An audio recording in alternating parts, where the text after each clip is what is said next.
Hordoftoota jaalattoota daa'imtuu miidiyaa yoo nageenya isan badhaadha fulumi isan jirtaniin nagaaf jaalatteen sanaageetu jecha arra akkisan agartan arda jila guut jira.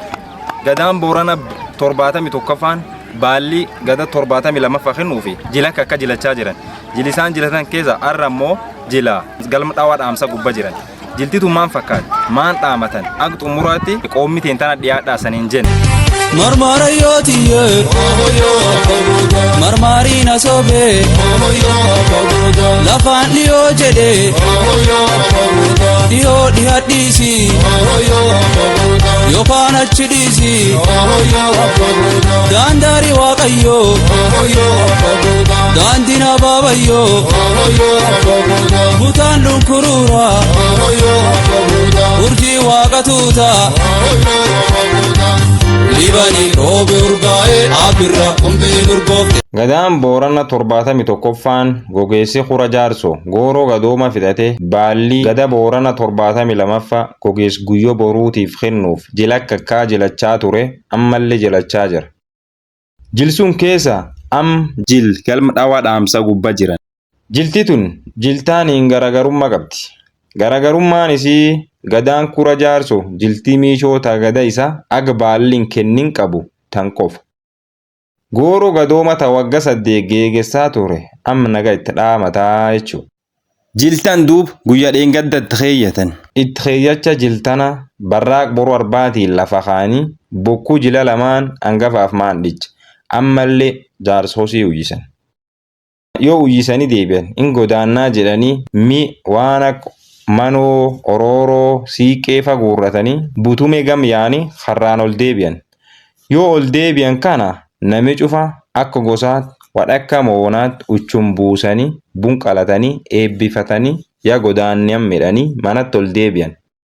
Yoo kanam yaa'ee cuf walit deebi'ee mata ayyuutiin dongora ciran. Dongoraan hagalma dhawaa dhaamsaati. Dongora kan mata ayyuutiin ciran. Mata ayyuutiin dongora lam.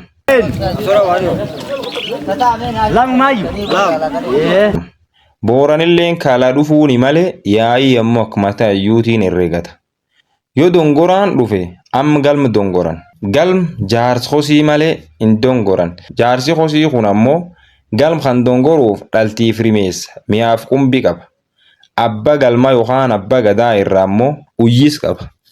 Amma galma kan yoo jaarsi hosii dongor elelle lallaban.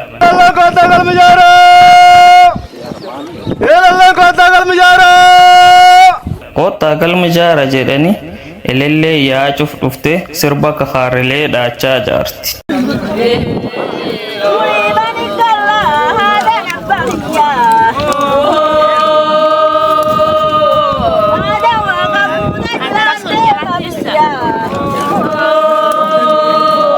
Galgal galchum yoo horiin galu dullachisaa buphaa qale galgalum kan loon lam warra wayyootaati qale warri loon qalu ammoo loon kaattoo 10 walitti kennamaaf warra wayyoota warri imu gurraatti kaloon qalaniif guyyaa 3 al tur jaarsi galmaalleen ka gargariin cin guyyaa 3 inum jaarama guyyaa 3 galme kun jaarame yoo afaan goodanii duub jaarooleman galma jedhani jaaroolee 3 haala jedhani tokko walti jaaroolee 4 garmu kana galchan jaarooleman galmatu yoo cuf tokko harayyu tokko digaluu maji tokko leen jidda maliyyu hangafi jaarrottana jidda maliyyu kan ilnaminaan baasu isa jaarsi takaalaalleen digaluu nuurtu inni nyaapha bineensa takaal jedhan jaarsi takaalaa kun galmallee tingalu warrongosa heebbu jaarroleen galma sadeentun fula galma tana iyyaatu oolmaa bultiillee nasu gololallee namaa walitti hin qabdu yaa'ii cufa ciicoo jaarrolee tanaa galgal cuf aanan itti dhibaafata jaarroleen tun halkan 3 galma kan keessa bulti halkan 3 kan keessa halkan lam jaarrot tana